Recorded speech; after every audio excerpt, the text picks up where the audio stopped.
Hello friends, welcome to my channel Chemistar easy way for basic chemistry. Friends, आज का जो topic है वो है हमारा फिजन्स ऑफ कोवेलेंट बॉन्ड्स।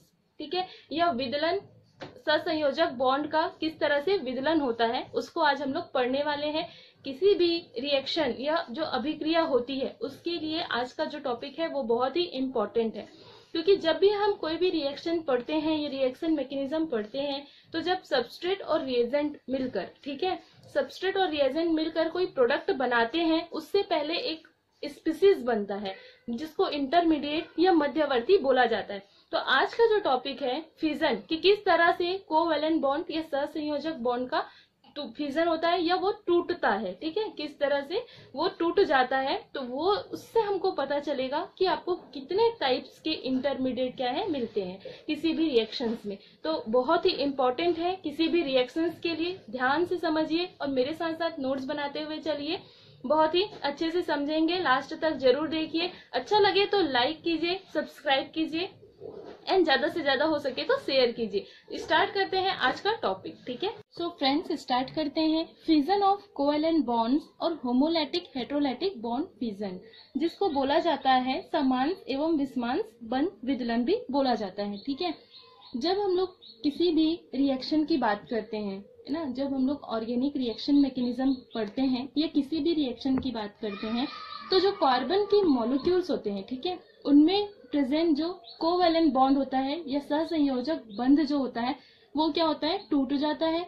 देन जब नया प्रोडक्ट बनता है तो दूसरे नए जो होते हैं कोवेलेंट बॉन्ड्स क्या होते हैं, फॉर्म होते हैं, या नए बंध का क्या होता है, निर्माण होता है। ठीक है, तो किस तरह से ये जो पुराने कोवेलेंट बॉन्ड्स रहते हैं वो ब्रेक होते हैं, टूटते हैं, उसको हम लोग पढ़ेंगे आज के इस टॉपिक में। ठीक है, जिसको बोला जाता है कि टू टाइप्स के बॉन्ड्स क्या क्या होता है, मतलब बॉन्ड्स का जो विखंडन होता है या बॉन्ड्स का जो टूटना होता है वो दो तरीकों से होता है। कैसे होता है, दो तरीकों से होता है, टू टाइप्स है उसके। कौन कौन से हैं, ध्यान से देखिए। फर्स्ट है होमोलैटिक बॉन्ड फिजन और सेकेंड है हेटेरोलैटिक बॉन्ड फिजन। होमोलैटिक बॉन्ड फिजन को समांस विखंडन भी बोला जाता है, हेटेरोलैटिक को बोला जाता है विषमांस विखंडन। ठीक है, वन बाय वन हम इसको डिस्कस करेंगे। नोट्स के थ्रू मैं आप लोगों को जैसे समझाती हूँ आज भी वैसे ही बताने वाली हूँ। मेरे साथ आप लोग भी नोट्स प्रिपेयर करते चलिए। ठीक है, ज्यादा बड़ा टॉपिक नहीं है, बहुत ही छोटा सा टॉपिक है लेकिन बहुत ही इंपॉर्टेंट है, ध्यान से जरूर देखिए। स्टार्ट करते हैं, होमोलैटिक फिजन क्या होता है। ठीक है, इसको आप लोग इस तरह से भी याद रख सकते हैं कि समांस, समांस मतलब सम, विषमांस मतलब विषम। ठीक है, अगर समान मात्रा में अगर बॉन्ड का क्या होता है, ब्रेक होता है, बॉन्ड समान मात्रा में टूटता है तो उसको हम लोग क्या बोलेंगे, होमोलैटिक फिजन बोलते हैं। ठीक है, क्या बोलते हैं, होमोलैटिक फिजन। इसके नेम से आप लोग याद कर सकते हैं समांस, ठीक है, या होमो मतलब सम, और दूसरा है हेट्रो, हेट्रो मतलब विषम या विषमांस विखंडन, मतलब बॉन्ड का फिजन अगर सममित, सम ना होकर विषम होता है ना, एक तरफ ज्यादा एक तरफ कम, तो उसको हम लोग क्या बोलेंगे, हेटेरोलैटिक फिजन या विषमांस विखंडन बोलते हैं। ठीक है, देखते हैं इसका डेफिनेशन और एग्जाम्पल क्या दिया है। होमोलैटिक फिजन या समांस विखंडन, when the cleavage of covalent bonds, cleavage मतलब टूटना, ठीक है, between two atoms takes place in a manner which enables each atom to retain one electron of the shared pair of electrons जो रहता है, it is called homolytic fission.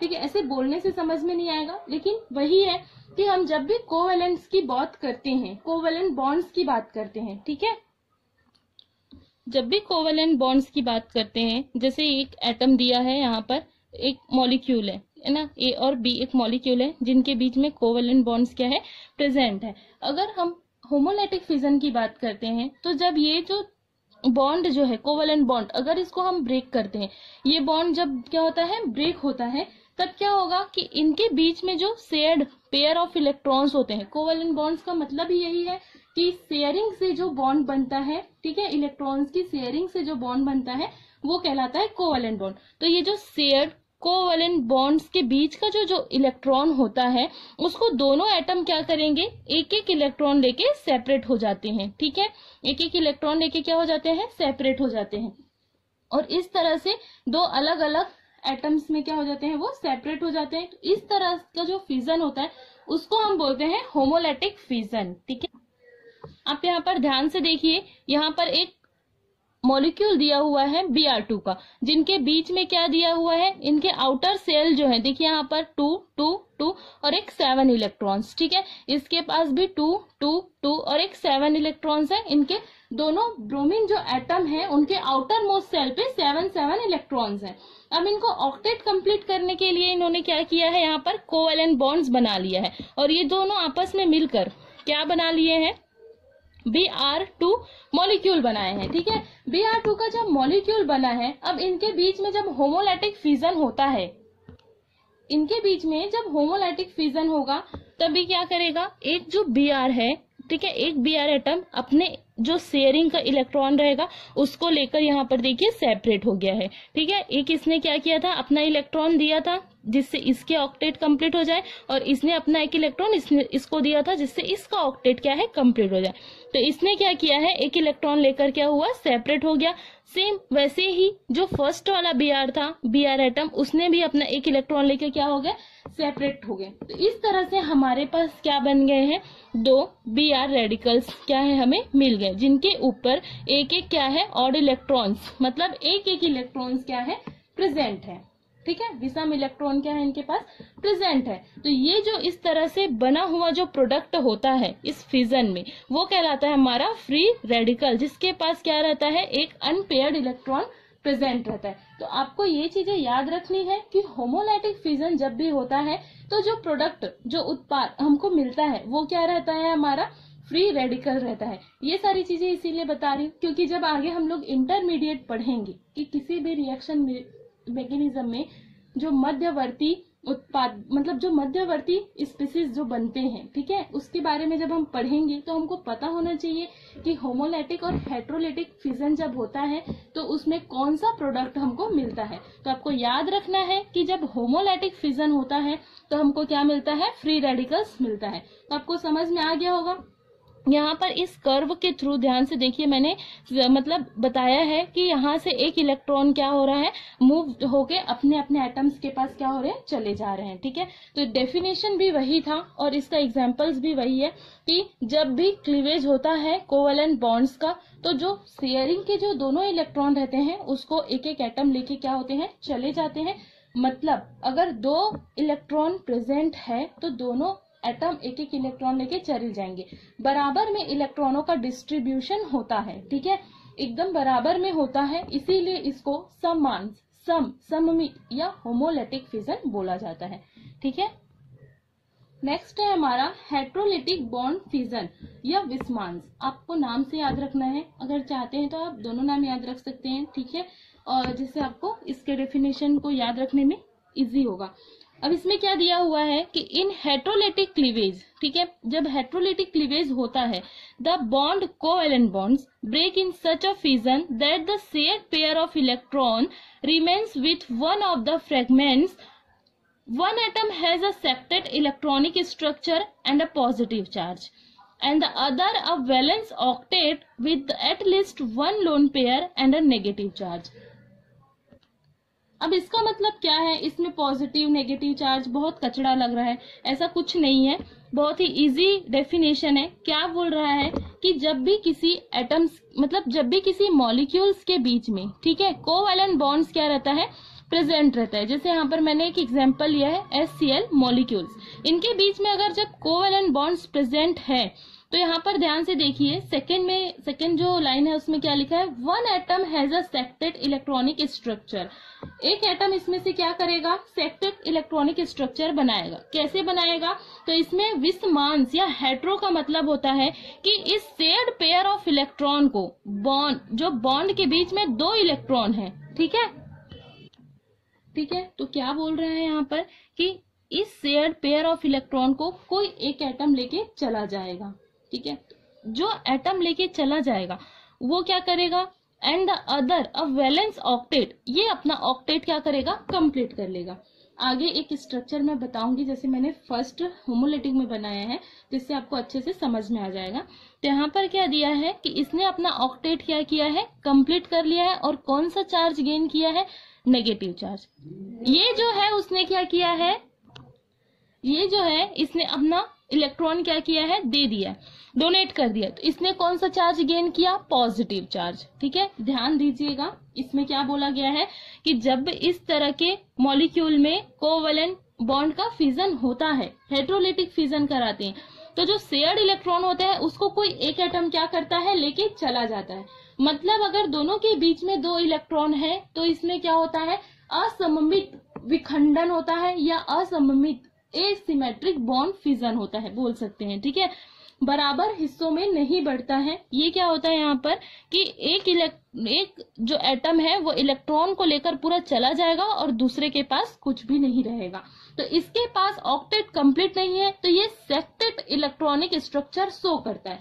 मतलब 6 electron रहते हैं इसके आउटर सेल में।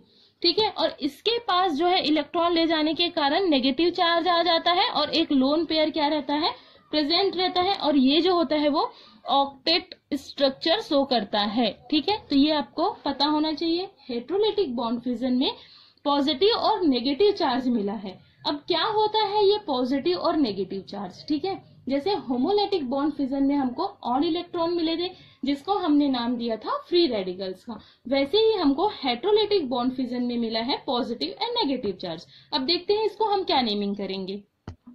तो यहाँ पर आप ध्यान से देखिए, फिर से हमने वही एग्जांपल्स लिया है Br2 का। ठीक है, Br2 का ये तो मैंने आपको बताया था कि इन दोनों के बीच में कोवैलेंट बॉन्ड्स कैसे हुआ, जब हम इसके बीच में हेटेरोलाइटिक फिजन कराते हैं।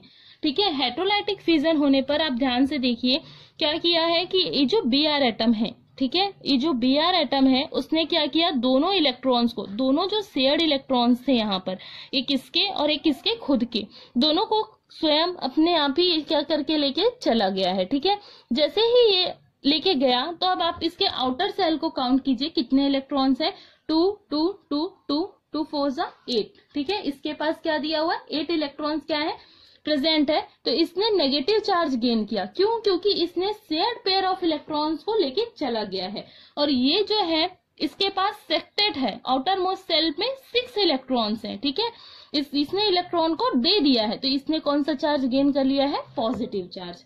इसके बाद हम इंटरमीडिएट पढ़ेंगे। ठीक है, कि कौन कौन से इंटरमीडिएट्स होते हैं, और उसके बाद हम रिएजेंट्स के बारे में पढ़ेंगे। तो यहाँ पर एक छोटा सा मैंने यहाँ पर लिखा है कि जो भी ऐसा स्पीसीज पॉजिटिव चार्ज गेन करता है वो क्या कहलाता है, इलेक्ट्रोफाइल कहलाता है। ठीक है, इसके पास पॉजिटिव चार्ज है, मतलब इलेक्ट्रॉन की क्या है, कमी है, इलेक्ट्रॉन डेफिशिएंट है ये। तो ये क्या करेगा, इलेक्ट्रॉन पेयर एक्सेप्ट कर सकता है, इसीलिए इलेक्ट्रॉन लविंग हो गया, तो इसको हम क्या बोलेंगे, इलेक्ट्रोफाइल बोलेंगे। ठीक है, इलेक्ट्रोफाइल, और इसको हम नाम देते हैं कैटायन। क्या बोला जाता है इसको, कैटायन या कार्ब कैटायन। ठीक है, कार्बन की स्पीसीज पर पॉजिटिव चार्ज है तो उसको क्या बोलेंगे, कार्ब कैटायन। इसको हम लोग क्या दिए हैं, यहाँ पर नेगेटिव चार्ज है, इसको बोलते हैं न्यूक्लियोफाइल। ऐसा स्पीसीज जो नेगेटिव चार्ज बियर या गेन किया रहता है उसको क्या बोलेंगे, न्यूक्लियोफाइल। इसके पास नेगेटिव चार्ज है, मतलब इसके पास इलेक्ट्रॉन्स क्या है, बहुत सारे हैं। ठीक है, इलेक्ट्रॉन रिच स्पीसीज है, तो ये क्या करेगा, इलेक्ट्रॉन्स को डोनेट करेगा, डोनर कहलाएगा। ये अपने इलेक्ट्रॉन सब किसी को देने का कैपेबिलिटी रखता है। ठीक है, ये क्या करता है, अपने इलेक्ट्रॉन किसी और को दे सकता है। तो इस जो नेगेटिव चार्ज बनेगा, जो ये दोनों प्रोडक्ट हैं होमोलिटिक बॉन्ड फिजन की। ठीक है, तो हमको होमोलिटिक बॉन्ड फिजन में 2 टाइप्स के प्रोडक्ट मिलते हैं, एक कैटायन जिसपे पॉजिटिव चार्ज रहता है, और एक एनायन या कार्बेनियन बोलते हैं जिस पर नेगेटिव चार्ज रहता है। तो आपको बहुत ही अच्छे से याद रखना है कि जब होमोलाइटिक बॉन्ड फिजन होता है तो फ्री रेडिकल मिलता है, और हेटेरोलाइटिक बॉन्ड फिजन होता है तो आपको क्या मिलेगा, कैटायन और एनायन मिलता है। ठीक है, यहाँ तक अच्छे से समझ में आ गया होगा। ये सारी चीजें इलेक्ट्रोफाइल्स, न्यूक्लियोफाइल्स बहुत ही अच्छे से समझिए, क्योंकि आगे अभी इसका एक और लेक्चर में बताऊंगी, नेक्स्ट लेक्चर में, कि किस तरह से आपको रिएक्शन मैकेनिज्म के सारे टर्म्स को समझने हैं, जिससे आप लोगों को जब भी हम लोग रिएक्शन मैकेनिज्म पढ़ेंगे बहुत ही इजी होगा। ठीक है, पढ़ने में। यहाँ पर वही चीजें लिखी हुई है। सबसे पहले ध्यान से देखिए, जैसे यहाँ पर एक मॉलिक्यूल प्रेजेंट है, ठीक है, जिस भी मॉलिक्यूल्स की इलेक्ट्रोनेगेटिविटी क्या रहेगी, हाई रहेगी। जिस मॉलिक्यूल्स की इलेक्ट्रोनेगेटिविटी क्या रहेगी, हाई रहेगी, वो बॉन्ड के इलेक्ट्रॉन को क्या करेगा, अपनी ओर खींचेगा। जैसे ही इसमें X की इलेक्ट्रोनेगेटिविटी इस एल्काइल रेडिकल से ज्यादा है, तो बॉन्ड के इलेक्ट्रॉन को अपनी ओर क्या करेगा, खींच रहा है, ठीक है। तो आप लोग यहाँ पर ध्यान से देखेंगे, इसने पॉजिटिव चार्ज गेन किया और यहाँ पर नेगेटिव चार्ज आया। सेकेंड केस में मैंने ये लिया है कि इस एल्काइल रेडिकल की इलेक्ट्रोनेगेटिविटी इससे ज्यादा है, तो इसने नेगेटिव चार्ज गेन किया है और इस पर पॉजिटिव चार्ज आया है। आपको ये देखना है कि कौन इलेक्ट्रॉन को अपनी तरफ खींच सकता है, किसकी इलेक्ट्रोनेगेटिव पावर ज्यादा है, ठीक है। अगर R पर प्लस चार्ज है तो कार्बोनियम या कार्बोकेटायन, और R पर नेगेटिव चार्ज है तो कार्बेनियन या कार्ब एनायन क्या होता है, बोला जाता है, ठीक है। नेक्स्ट एक एग्जांपल के थ्रू देखिए, जैसे यहाँ पर एक एग्जांपल लिए हैं मिथाइल क्लोराइड का। मिथाइल क्लोराइड में जब आप देखेंगे तो यहाँ पर जो कोवेलेंट बॉन्ड जो दिख रहा है, प्रेजेंट है, तो क्लोरीन की इलेक्ट्रोनेगेटिविटी कार्बन से क्या होती है, ज्यादा होती है। क्लोरीन जो है इस कोवेलेंट बॉन्ड्स के इलेक्ट्रॉन को क्या करेगा, लेके चला जाता है, सेपरेट हो जाता है। जैसे ही सेपरेट होता है, इलेक्ट्रॉन लेने के कारण इस क्लोरीन पर नेगेटिव चार्ज और इलेक्ट्रॉन डोनेट करने के कारण इस कार्बन पर पॉजिटिव चार्ज आता है। बताए हुए रूल्स के अकॉर्डिंग यहाँ पर मिथाइल कार्बोकेटायन लिखेंगे इसको, क्योंकि इस पर पॉजिटिव चार्ज है और इसके आउटर सेल में 6 इलेक्ट्रॉन है, ठीक है। और इसको लिखेंगे हम लोग क्लोरोनियम आयन, क्योंकि उस पर नेगेटिव चार्ज है, ठीक है। तो आप लोगों को होमोलिटिक हेटेरोलिटिक समझ में आ गया होगा।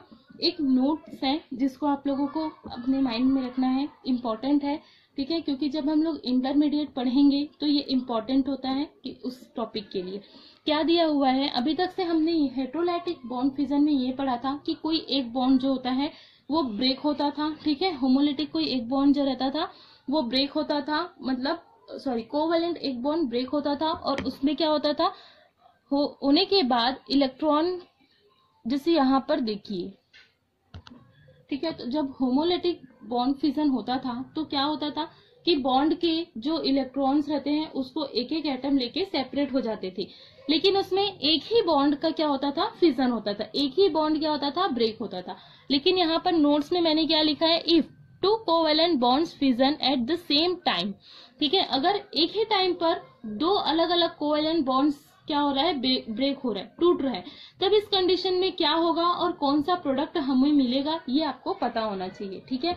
तो क्या होगा, जैसे यहाँ पर एक कंपाउंड लिया हुआ है मैंने, इस पर यहाँ पर कार्बन की 4 वैलेंसी में 2 एटम यहाँ पर X और Y क्या है, अटैच्ड, ठीक है, जुड़े हुए। जब हम इसमें बॉन्ड फिजन कराते हैं, ठीक है, जब इसमें क्या होगा, बॉन्ड फिजन होता है, तो एक साथ जब 2 कोवेलेंट बॉन्ड्स टूटते हैं तो यहाँ पर भी कोवेलेंट बॉन्ड्स में 2 इलेक्ट्रॉन्स हैं, ठीक है, और यहाँ पर भी क्या है, 2 इलेक्ट्रॉन है। तो ये जो X और Y जो एटम है वो क्या करते हैं, इन दोनों में से ये X अपना एक इलेक्ट्रॉन लेके सेपरेट हो जाता है और ये Y जो है अपना एक इलेक्ट्रॉन लेके क्या होता है, सेपरेट हो जाता है, ठीक है। मतलब मान लो X जो है उसने क्या किया, अपना एक इलेक्ट्रॉन लिया, सेपरेट हो गया, देन Y भी अपना एक इलेक्ट्रॉन लिया, सेपरेट हो गया। तो आप ध्यान से इस स्ट्रक्चर को देखिए जो प्रोडक्ट बना है। यहाँ पर इस कार्बन पर जैसे ही ये X एक इलेक्ट्रॉन लेकर और Y एक इलेक्ट्रॉन लेके जाता है तो इन दोनों कोवेलेंट बॉन्ड्स के एक एक इलेक्ट्रॉन क्या होते हैं, बच जाते हैं, ठीक है, क्या होता है, बच जाता है। तो इस स्ट्रक्चर को देखिए, ये जो स्ट्रक्चर है, ये जो प्रोडक्ट है उसको हमने एक नया नाम दिया है कार्बिन, ठीक है। इसको क्या बोला जाता है, इस तरह के स्ट्रक्चर को कार्बिन। तो ये आपको याद रखना है कि जब 2 तरह के मतलब 2 कोवेलेंट बॉन्ड्स एक ही टाइम पर ब्रेक होते हैं और दोनों अलग अलग एटम अपने अपने शेयर्ड पेयर और इलेक्ट्रॉन को लेके चले जाते हैं, तो जो प्रोडक्ट बनता है, ठीक है, वो क्या कहलाता है, कार्बिन कहलाता है। छोटा सा डेफिनेशन था ये, इसको जब हम इंटरमीडिएट पढ़ेंगे तो बहुत ही अच्छे से पढ़ेंगे। कार्बिन जो होते हैं बेसिकली 2 टाइप्स के होते हैं, याद रख लीजिए। इसको मैं बहुत ही अच्छे से एक्सप्लेन करूंगी कार्बिन के टॉपिक्स में। सिंगलेट और ट्रिपलेट कार्बिन। सिंगलेट कार्बिन जो होता है, इसमें ये जो लोन पेयर आपको दिख रहा है, ठीक है, ये अनशेयर्ड रहता है, असहभागी, ठीक है, ये किसी के साथ भी शेयर नहीं होता है। तो यहाँ पर सिंगलेट कार्बिन जो होता है उसमें अनशेयर्ड इलेक्ट्रॉन जो रहते हैं वो क्या रहते हैं, पेयर में रहते हैं। मतलब आप ध्यान देंगे कि यहाँ पर इसको और इसको छोड़ के अलग अलग जो एटम थे उसने छोड़ के गया था। तो यहाँ पर सिंगलेट में ये दोनों इलेक्ट्रॉन क्या होते हैं, आपस में पेयर्ड हो जाते हैं। और ट्रिपलेट कार्बिन में जैसे ही इसको एटम छोड़ के जाते हैं वो अनशेयर्ड इलेक्ट्रॉन जो रहते हैं वो आपस में नहीं मिलते हैं, अनपेयर्ड ही रहते हैं। ठीक है, तो ये आपको इसमें याद रखना है सिंगलेट और ट्रिपलेट कार्बिन में। अगर जितना भी इसके जितने भी रूल्स हैं, स्टेबिलिटी के ऑर्डर, स्ट्रक्चर, ये सारी चीजें हम इंटरमीडिएट जब पढ़ेंगे तब अच्छे से डिस्कस करेंगे। ठीक है, एक चीज और याद रखना है आपको, मैंने जब आप लोगों को स्ट्रक्चर के थ्रू बताया था होमोलिटिक हेट्रोलाइटिक, तो आप लोगों ने ध्यान दिया होगा जब हम होमोलिटिक के फिजन के बारे में बता रही थी, जिसमें Br2 के एग्जांपल से मैंने एक्सप्लेन किया था, वहां पर मैंने ये कर्व यूज किया था। ठीक है, इस टाइप का कर्व यूज किया था। देन हेट्रोलाइटिक में इस टाइप का कर्व यूज किया था। क्या मतलब होता है ये भी सुन लीजिए। इस टाइप के कर्व का मतलब होता है कि आप एक इलेक्ट्रॉन को, वन इलेक्ट्रॉन को क्या कराते हैं, मूव कराते हैं। ठीक है, और इस टाइप का जो कर्व दिया हुआ है इसका मतलब होता है कि पेयर ऑफ इलेक्ट्रॉन जो है, जो दोनों इलेक्ट्रॉन है वो मूव करता है, मतलब अपने एक जगह से दूसरी जगह ट्रांसफर होता है। ठीक है, तो ये जो हाफ टाइप का, एस टाइप का जो साइन है वो एक इलेक्ट्रॉन के मूवमेंट के लिए है, और ये जो फुल यू टाइप का साइन है वो दो इलेक्ट्रॉन्स के, मतलब पेयर ऑफ इलेक्ट्रॉन्स के मूवमेंट टाइप का है। ठीक है, सो फ्रेंड्स यहाँ पर ये टॉपिक क्लोज होता है, homolytic and heterolytic fission. I hope आप लोगों को सारा जो पॉइंट है बहुत ही अच्छे से समझ में आया होगा। अगर अच्छा लगे तो लाइक एंड शेयर जरूर कीजिए एंड सब्सक्राइब करना ना भूलें, ताकि आने वाले सारे वीडियो आप लोगों को कंटिन्यू मिलते रहें। चलिए मिलते हैं नेक्स्ट वीडियो में। Thank you for watching.